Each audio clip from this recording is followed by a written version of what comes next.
ओम नमः शिवाय मित्रांनो, तर कसे आहात तुम्ही सर्व? तर थंबील बघून तुम्हाला कळालंच असेल की आपण आज कुठे जाणार आहे ते. कालच घराचा स्लॅब टाकला असल्यामुळे अंगण थोडंसं खराब झालेलं आहे. त्यानंतर आपण निघालो नयनरम्य अशा ठिकाणी सावरगाव कान्होबा येथे. तर ही आहे आमची शाळा, जिल्हा परिषद माध्यमिक विद्यालय, आणि या शाळेमध्ये माझं संपूर्ण शिक्षण झालेलं आहे आणि माझे वडील सुद्धा या शाळेवर माध्यमिक शिक्षक म्हणून कार्यरत होते, म्हणून मला ही शाळा आपलीशी वाटते. त्यानंतर मानोरा चौकामध्ये उजव्या साईडला वळण घेऊन आपण निघालो आपल्या ध्येयाकडे. त्यानंतर निसर्गाचे निरीक्षण करत करत आपण आलो जोगलदरी फाट्याकडे. त्यानंतर रोडच्या कडेला गाडी लावून थोडा निसर्गाचा आनंद घेतला. त्यानंतर श्री चैतन्य कानिफनाथ महाराज संस्थानच्या प्रवेशद्वारामधून आतमध्ये शिरलो. समोर येताच रोडच्या कडेला काही शाळकरी मुलं पाण्यामध्ये पोहण्याचा आनंद घेत होती आणि त्यांना बघून माझ्या लहानपणीच्या आठवणींना उजाळा मिळाला. त्यानंतर रोडच्या कडेला गाडी उभी करून छोट्याशा अशा गावतला जवळील निसर्गाचा आनंद घेतला. खडतळसा रस्ता ओलांडून आपण आलो गावामध्ये. त्यानंतर गाव ओलांडून आपण आलो रामादादा हेल्याकडे.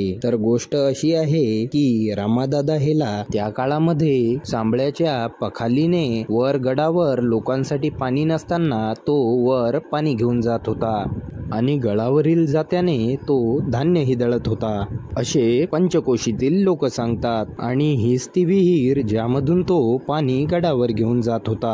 थोडे समोर येतात पाण्याच्या खळखळाटीने माझे लक्ष वेधून घेतले. त्यामुळे मी तिथे थोडा वेळ थांबून निसर्गाचा आनंद घेतला. मनमोहक निसर्गाचा आनंद घेत मी तिथे फार वेळ थांबलो, पण हे मला कळालंच नाही. त्यामुळे मला गडावर जायला फार उशीर झाला. गडाच्या थोडं वर आल्यावर गावाचा मस्त व्हिडिओ बनवून घेतला. वेळ नसला तरीही एवढं सुंदर दृश्य पाहून मला थांबावंच लागलं. त्यानंतर मोसमचा मस्त मजा घेत आपण निघालो गडाच्या दिशेने. त्यानंतर पायऱ्या चढत चढत आपण निघालो गडावर. गडावर पोहोचताच कान्होबांचं दर्शन घेऊन आपण मस्त निसर्गाचा आनंद घेत होतो. त्यानंतर आपण गेलो भुयार घरामध्ये. भुयार घरामध्ये सर्व देवांचे दर्शन वगैरे करून आपण निघालो बाहेरच्या दिशेने. त्यानंतर बाहेर येतात फारच छान व्ह्यू होता. मग त्या सर्व नयनरम्य वातावरणाला कॅमेऱ्यामध्ये कैद करून घेतलं. त्यानंतर मंदिराच्या आवारात थोडा वेळ बसून आपण आलो गडाच्या काठावर आणि तिथून निसर्ग जणू उफाणच मारत होता. बघता क्षणी मनमोहून जाईल असे वातावरण बघून मी थक्क राहिलो. त्यानंतर कान्होबा महाराजांचे दर्शन करून आपण निघालो पार्किंगच्या दिशेने. माझे तुम्हाला एवढेच सांगणे आहे की एकदा इथे नक्की भेट द्या. त्यानंतर निसर्गाचा आनंद घेत आपण निघालो घराच्या दिशेने. चला तर मग मित्रांनो, भेटू पुढच्या व्लॉग मध्ये. कमेंट, शेअर आणि सबस्क्राईब करायला विसरू नका.